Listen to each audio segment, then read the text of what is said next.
And then we understand the principle of major and minor. Major, third, and perfect fifth. And then minor, if you have the major, like if you understand the major, then everything becomes simple. Because the minor just has a flatted third and then still retains the perfect fifth. So all you need to do is to reduce the pitch of the major third to get a minor third. Right? Yes, you got it. You understand that? If I want major, so if I need to get a minor, I represent it with small letter m. If I need to get a minor, all I need to do is to reduce the pitch of the third, and then have something like this. You understand? So it's now C, E flat, and G to give me a C minor triad. That's C, E, G gives me a C major triad.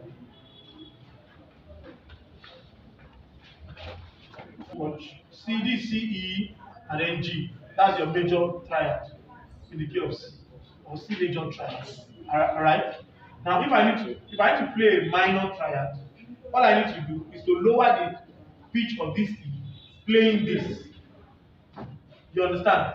So this is what I have as C minor triad. You understand? So whatever is the key, all you need to do to get a minor triad from a major triad is to reduce the third by a semitone.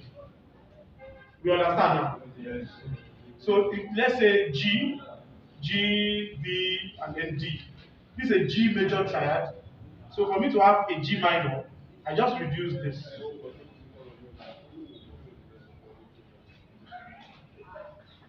You understand? So this is now my G minor. And then representing it here.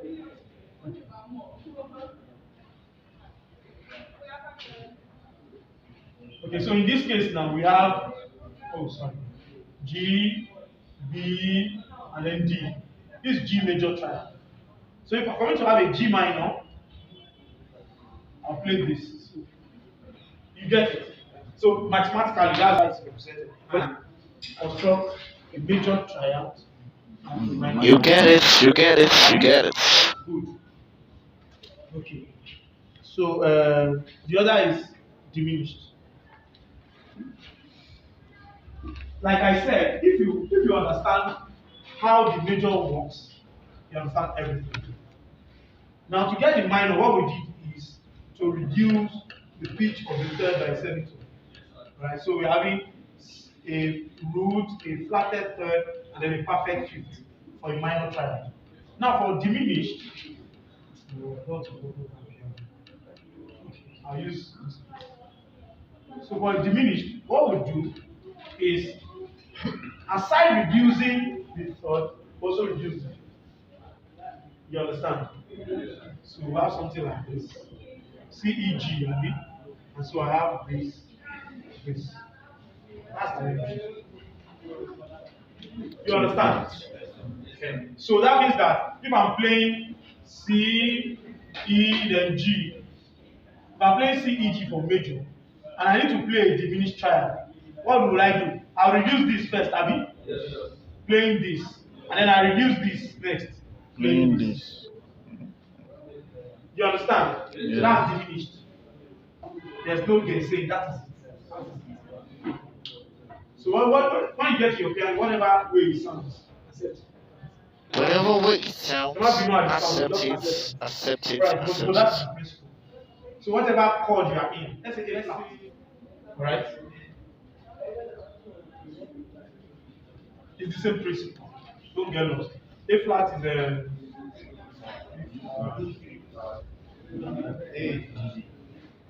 D, and D.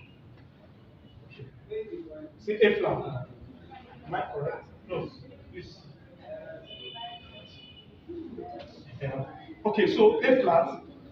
The key of A flat here: A flat, C, and E flat. Abi? Yes, sir. Good. From here now, I have A flat, C, and E flat. What I need to do to have this is a major triad, or no, let's do two.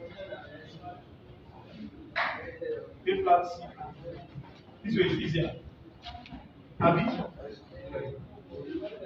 So that means for an A flat chord, I have this A flat, C, and E flat. Are we together?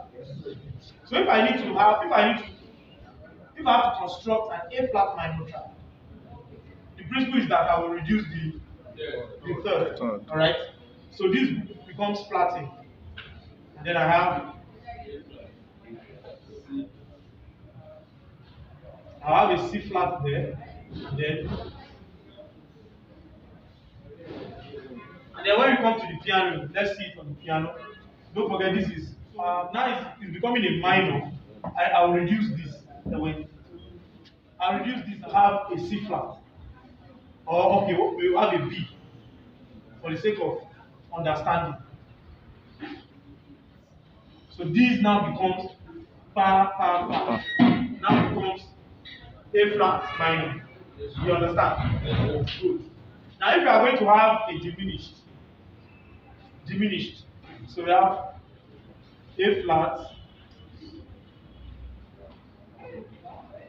and then we have a double flat here. All this double, what it's just saying is because this one already has a flat. You understand? Yeah, because we still need to reduce it. You understand? That's why I'm putting a double flat. And then we are here before, Abi? Yeah. Then we just need to lower it on this. So for A flat diminished triad, I have this, and this. You understand? It's very easy. You all understand? Yes. Good. That's the principle of diminished. And then lastly, augmented. Now what augmented is saying is that, from the word augment, and then from the word augment means to or to add something. Alright? So from our major triad, the principle of augmentation or augmented chord is just say your C, as you have it, your E won't touch it, and then we'll increase this, increase the fifth. You understand? You understand, Abi? So if my C major is this, C, Abi, what next? E and G. So my augmented will just be C, E, and G sharp. You understand? That's it. There's no guessing. If you understand this one,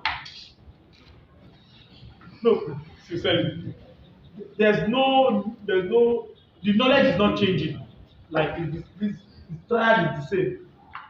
Till thy kingdom come, that's how it will be. It won't change. So that's basic chord.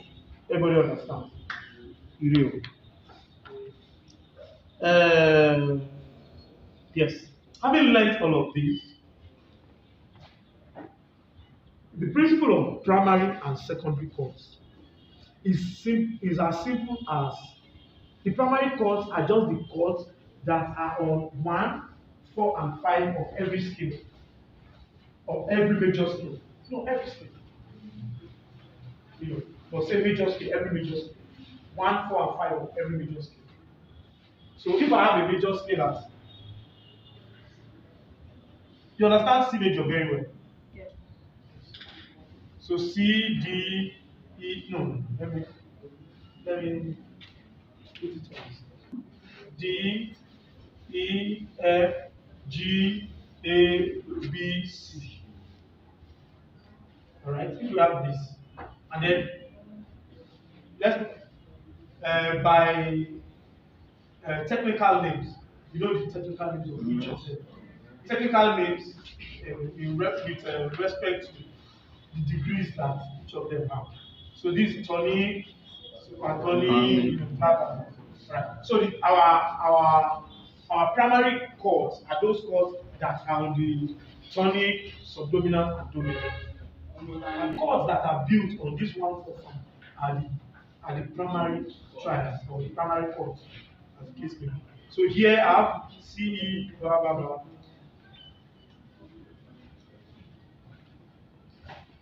And then every other one is a secondary triad. Alright? Every other one is a secondary. Good. So in the scale of say F major. You understand that?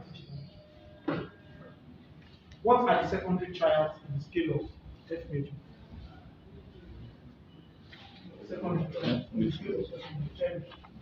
Name one of them. Let's make it very simple. In the scale of C major, this C major we have on the board. Okay. Oh yeah, what are the secondary triads? Back 20.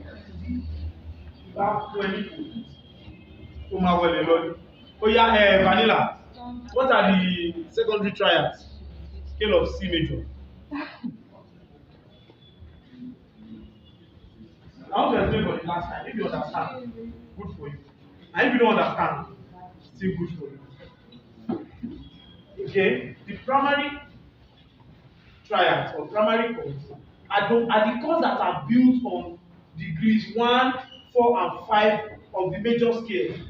And every other one is a secondary triad. Simple. So what are the every other ones? 2, 3, 6, and 7. And so in this case, the 6 and 7 are this G, E, A, and B. Those ones, any chords that are built on this are secondary triads. Or any triads that are built on those are secondary. Then others are primary. There's no gainsaying. There's no way anybody can explain it again. Abi? And then when you do a concise check on the chords that you accrue from them, you discover that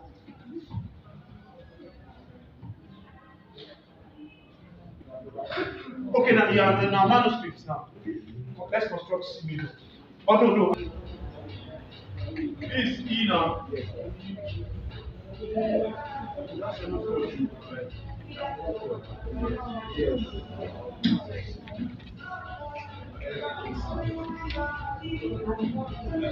Who is that person?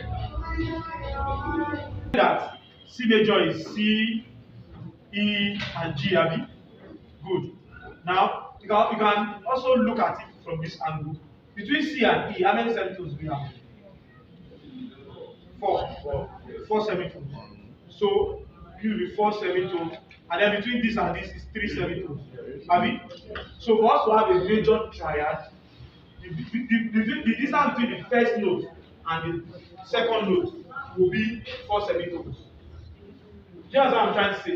And then the distance between this and this will now be 3 semitones. You get it? Yes. And then for minor, the distance between the first one and the second one will be 3 semitones. And then the distance between the second one and the third one will now be 4 semitones. You understand what I'm saying? You understand? No. See, but you understand major and minor now. Yes. Now let's look at them with regards to semitones. C, E, and then G. So the distance between C and E is how many semitones? 4 semitones. So that means that between the let's call it the root, third, and fifth. Abi? So the distance between the root and the third will be 4 semitones for major triad. And then the distance between the third and the fifth will be 3 semitones. 3 semitones. You understand? Okay. But for minor, it's the reverse. The distance between the root and the third will be 3 semitones. And then the distance between the, I don't want to, you know what I mean is this. The distance between the third and the fifth will now be 4 semitones. You know, some people it works for them this way. Oh yeah. Tonight it's easy to scrutinize because you already know if I were you. Very easy. What I'll just do is that I already know which one is major and then which one is minor. I already know which one is primary, which one is secondary. Things work.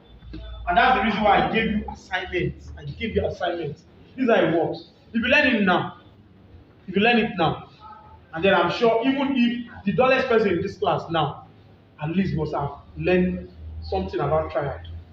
Something. You understand? That point with which you have learned it, by the time you get home or at your spare time, you now cover it, you don't do it again. You will forget it. You will go back again. And then by the time you come to class again, you say, but whatever you have learned now, on your own, you pick it up. You know, just try to work it out. Work out with different keys. Just try to work it around different keys. And that's how you build the knowledge. But if you don't do that, alright, we already know that 1 is a major. So this is a major triad. 4 major. 5 major. And then every other one minor. Except for 7. You know, but let's just leave that one.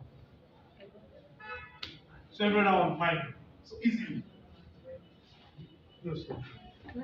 At least every other one. Just let's say every other one minor. Just at least one. Alright. So that's that about triads. That is that about triads. There's no game saying. You know, whatever knowledge you need to know. Whatever you already have the knowledge. What you just need to do now is to retain the knowledge. How do you retain the knowledge? By practicing. So let's move on. At this point, because we all understand numbers, simple numbers, at least even if you don't know 1 to 10, at least everybody here knows 1 to 7. You can read 1 to 7. Yes. Yeah, because we know numbers at least up to that extent. It's easy, of course, it comes with practice, but then there's no much. It's easy for me to say, okay, in the key of in F majors, for example, the 5th or the 5 of F major is C. I mean, very simple. So in the key of say E flat, what will be the 5th? B flat. B flat. So these things comes with practice. You know, it comes with practice, you know, and that's how nobody can teach you. Nobody. It comes with how you practice. But you need it. You know why you need it? Because by the time we start talking about harmony, by the time we start working at harmony, these are the languages that we'll be speaking. You understand? Like, we'll be speaking in terms of intervals in these different keys. Do you understand me? Yes. So, but if you don't practice it, and then we start to be like, I don't understand. And you make those people that understand look like they are geniuses. But no, it's just because they have spent a little more time learning these things, getting familiar. Yes, that's the word. Getting familiar with it. You know, it's very simple. Very simple. You don't have the knowledge because you have not taken time to practice it. That's what degree is what note in what key. You understand? So that comes to practice. So please, let's try. Let's try practice. You have this book at your leisure time. Work through it. At your own time. If you work it and then you don't understand, come to me. Don't be shy. Because if you hide your problem, or if you don't, maybe sometimes my face can be plenty. Let's be attentive now. In the key of C, what is chord 5? G. Abi? Good. And so if you have a perfect cadence, you know, starting on G, where will you land? 1 or C. You understand? Yes. So that's perfect. So in the key of C, the perfect cadence is movement of chord 5 or G triad to C triad. That's perfect cadence. Alright? Good. And then if it were to be in the key of E flat, if it were to be in the key of E flat, that's 5, Abi. What's chord 5 in B flat? B flat. You see, you are not there. Why? You are not practicing. You know, so B flat to E flat, that's a form of perfect cadence. Abi? Good. So in that E flat, if it were to be A flat, still in the key of E flat major, if it were to be A flat going to E flat, what kind of cadence would that be? That would be played down cadence. Because A flat is the 4th degree of E flat going to E flat, which is 1. 4 to 1 gives us closure index. Yeah, so these things are not far-fetched. You understand? It's just a manipulation of these different degrees, or manipulation of numbers. All right. So that's then we know imperfect to be any equal to 5. Ordinarily, it is say 1 to 5 by book. But because this concept of harmony exceeds the visual knowledge. What I mean by visual knowledge is the mathematical knowledge, working it out. The concept of harmony is supposed to be felt. You understand? Or you hear it, so to say. That's how harmony should work. But let's leave that. Let's learn the mathematics of it. And then in your confinement, at your personal time. Now let me give you say submit. Especially, I'm saying this especially for those of us that are strangers to this thing. Since we have all learned triads, Abi, please, anytime get a piano, right? Try, and then try to learn the triads, and then place your hands on them. On every key, try to learn it. By learning it, try to play it. Or I didn't know C, for example. Everybody knows C. And then I'll go to my piano and then I'll play C, E, G. Play it, C, okay, that's good one. So that computer is enjoying talking. Please play it. Play D, F, A. That's chord 2. In the key of C, play it. Play like that. Play like that. When you play like that, and then you now by yourself say, no, it's okay. Cadence, chord 5, chord 1. Chord 5 is G, and play it. G, B, D, play it. And then go to chord 1. On your own. Now you are training, you'll be learning so many things. Aside the fact that you'll be learning, it might not be serious piano training, but then directly or indirectly, you are learning something on the piano. 1. 2, you are beginning to train your ears. Begin to hear this thing. You might even be going on the road. Or maybe as we are in class now, a trailer might just be passing, and the trailer will just blow its horn. You're able to tell what pitch the trailer is. I'm telling you. There's no guessing. Nobody brought it from heaven. That's how everybody learns it. So you'll be training your ears. And then some of you can become very inquisitive and then learn piano play. It might not be fantastic piano play. It might just be as simple as just playing, just learning the notes. That's some form of piano. It might be as just simple as just learning the notes. Still piano lesson, still piano training. But what I'm trying to say is that you'll be getting a lot of things. You'll be getting a lot that you might not get in class. In fact, you will not get in class from that simple exercise that I just said. So please, if you like, you can try it. As we will do it. All right. So we already know this movement in our heads. And we know the movement of interrupted, and then movement of plagal, perfect, and all of these things. Good. So any question about that? How to move? At your leisure time, please take this book. There are so many exercises for each of these students. Work it out by yourself. Okay.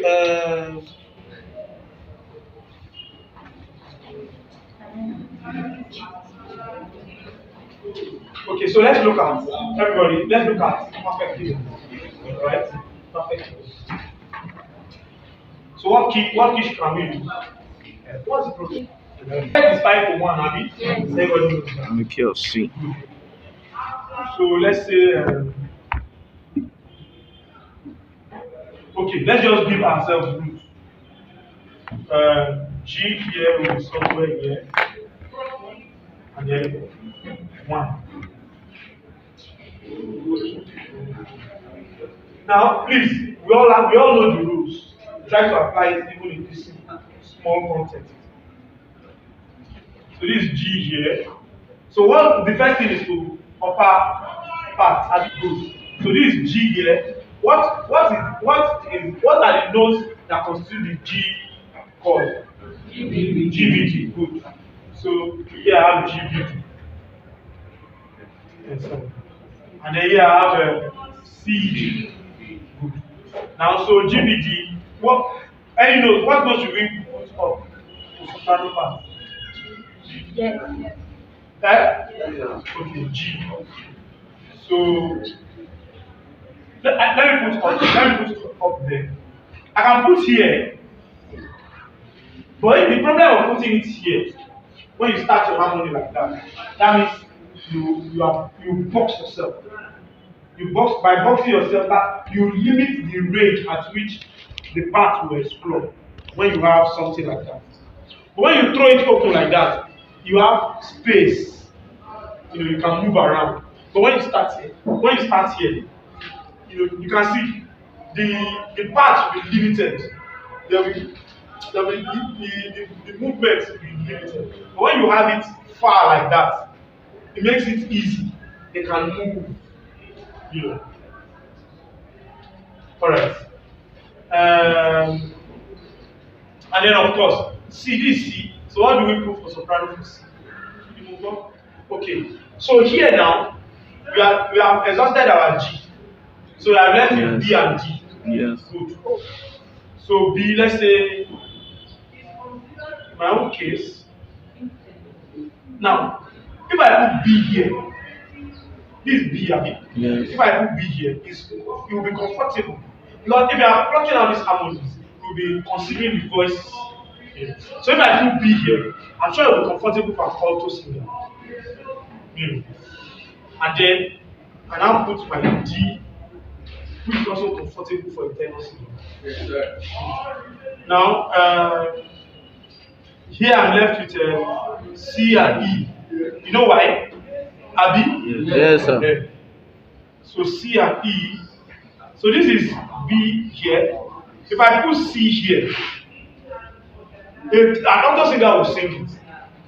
But at this point, the person is getting to a level where you start straining. But let's put it there first. And then The pitch is I higher come than into the line of the the tenor singers are now in the line of the bass.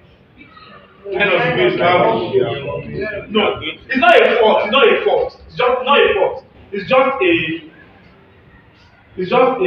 just a concept that is not too acceptable in harmony writing. You don't know what it will be. If I put E here, the problem is these two parts will be moving in similar motion by a step. You don't know. Yeah, look at it. That's the problem. It's not a fault. Don't get if you write it like this, okay. It's okay, that's what you feel like. It's good. But it's not too good. You understand? So our best bet is to get contrary motions as much as possible. So it's best we swap it and then have Oh, they are okay.